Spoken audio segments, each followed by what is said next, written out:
Okay, let me show you guys my latest find. It's an animatronic piano playing monster. But okay, does anybody remember Showbiz Pizza or Chuck E. Cheese? It's kind of like that, but like a cheaper version. Now, this before I play this, I want to explain that there's different modes for this. This can actually play any kind of music I want, but this specific model has this. It reads different floppy disks. Now, these are 720K floppy disks. These are not 1.44 megabyte. And that was an early version, actually the first version of this type of floppy disk. And it's not Microsoft DOS format, it's Atari format. So this was formatted with an Atari computer and written, this is kind of before IBM stuff was mainstream. And what it does is it runs a MIDI file. And if you're not familiar with MIDI, what's it stand for? Musical instrument, digital, something or other. But it's an early way to control something like a keyboard with a computer. Okay? And in this case, it's loading the information off a floppy drive, which is over here on the side. I'll show you. And a computer reads it and then feeds a MIDI signal to the computer, to the keyboard, I should say. And there's a motor controller that controls all the different motors to run the animatronics. Something interesting I noticed is, I want to tear this apart. I'm going to show you guys what it looks like inside. But it has I think it was 12 different circuits that it can control. But there's only 1, 2, 3, 4, 5, I think 6. There's only 6 actual things it can do. But whoever designed this thought ahead and made more circuits. And on top of that, you can even populate the circuit board further to create even more things. But let me kind of give you guys a spin around, and I'll show you what it looks like. See, over here's the guy from the side. This guy's name is Chirpy, by the way. It's very much like Chuck E. Cheese. Now down here, there's a spot for a floppy drive. I already put a floppy drive in there. And right here, there is a coin mech. Now there's many different ways this can be set up. Now this has a really long cord. You're supposed to put this box in some remote location. I highly doubt that you would want someone to mess with your giant stuffed animal. But yeah, it's really interesting. Now this could have been attached to, I think there's 4 or 5 band members that all connect, and you can run them with standard music. You can use a microphone to make the mouth move. It's really interesting. They made this thing really upgradable way back when, and I really wish I could find more information online. There's no information about this thing. But okay, I'm going to. There's a switch right under here. I'm going to set it real quick back and forth, and what that does is it kind of bypasses the coin mech. So let me go over here, and I'm going to bypass the coin mech. You know what? Let me zoom out a little bit so you can kind of see his feet and stuff too. Okay, that's a little better. Okay, I'm going to go over here. I'm going to set the switch, and what it's going to do is it's going to load information off this floppy disk.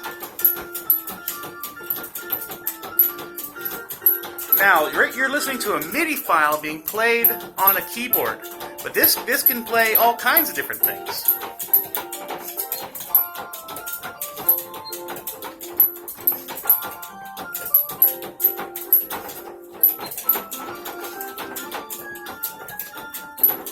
And I got loads and loads of songs for it, and I'm currently hacking it so I can play even more songs.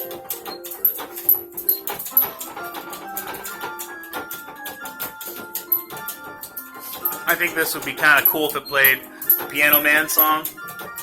Or actually some ZZ Top. It'd be cool if it played some ZZ Top.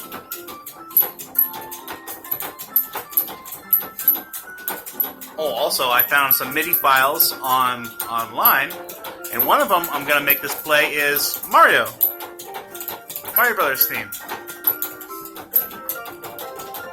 Oh, and Gyrus. Gyrus has a cool theme.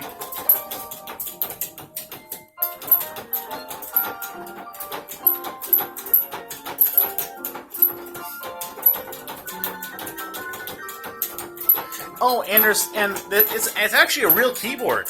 I can change some of the settings here, like as vibe, top C chord, electronic piano, regular piano, and piano 1.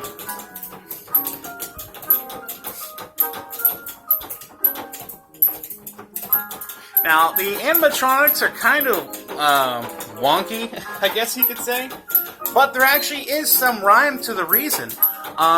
Let's say if there's some silence for a while, he won't touch the keys. You know what I mean? So the animatronics actually do somewhat go with the music.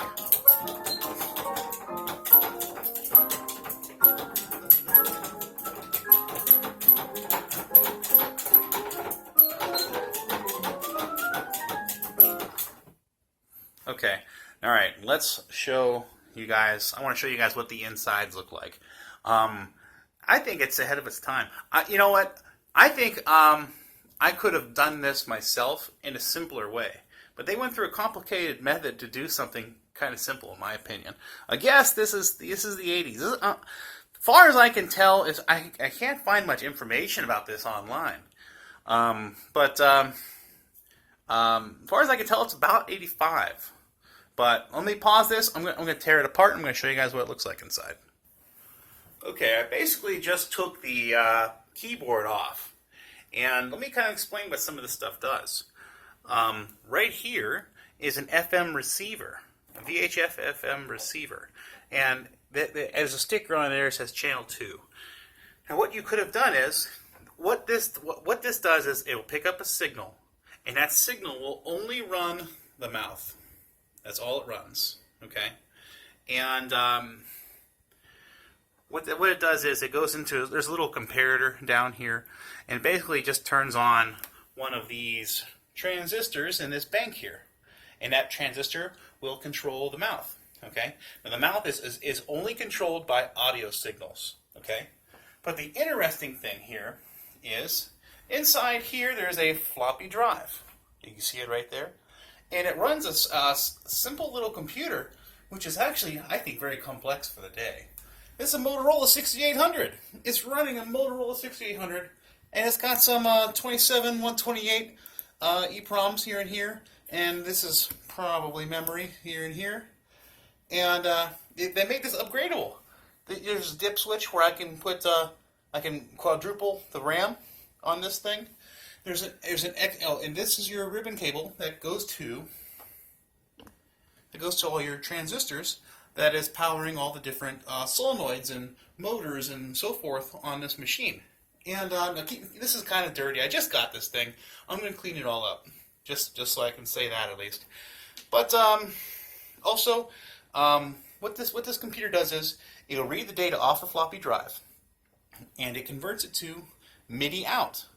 So this is a MIDI cable they still use to this day, and that will control the keyboard. Okay, it also has an input and an output and a through, and the computer also has the data to run these transistors, which run the different things. But the one thing that's interesting to me is there's a whole side that's not even populated. I could add so much to this, and I'm going to. Okay, now you have a power supply here. This runs all the motors. It's basically it's kind of like a switching power supply on steroids. You know, and it goes to 13.8 volts, so I think it's actually kind of sort of a battery charger they put in here. There's a cooling fan that's not running right now. I mean, I'll get it. And a couple other power supplies that run the machine. And there's a gear reduction motor some motor, the gear reduction box, and what that does is it moves the, you can see if I can get this, basically moves this back and forth, okay?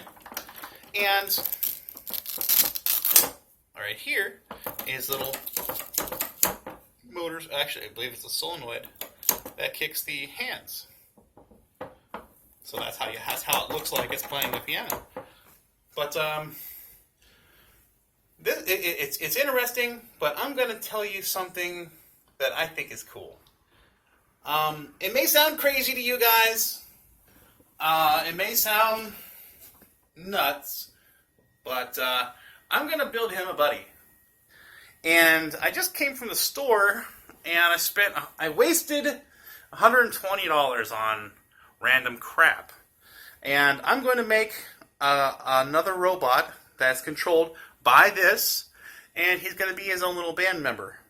And I'm still kind of torn if I'm going to do it with a guitar or what. But this is part 1 of this video.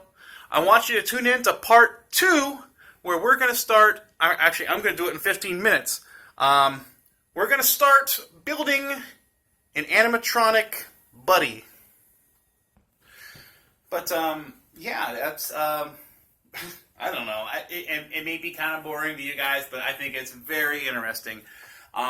This has MIDI out, this keyboard. And on the controller it has an additional MIDI output. And so what I'm going to do is, remember how I showed you on the keyboard how I compress different settings to make it sound differently? Well, that MIDI is going to go to yet another keyboard, which will be inside the animatronic buddy I'm going to make, okay? And that is going to be set to guitar or whatever other instrument I pick, maybe even drums. I don't know. But that's going to be set for a whole nother instrument, and there will be sound coming from the other band member. And yeah. So you know what? While I end this video, I just want to hit. He's kind of falling apart. I got to fix it up a little bit. I'm gonna see whatever the next song is on this disc.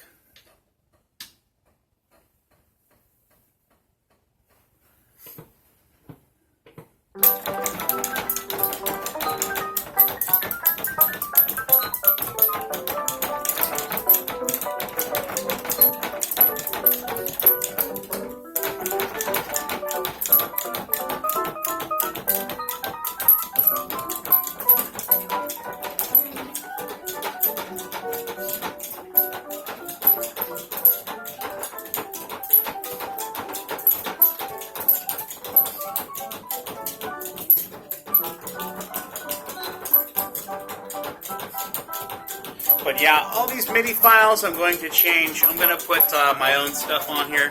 I'm not going to really ruin anything.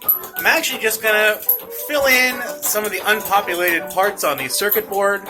And I'm going to add a couple cables to already pre-existing plugs.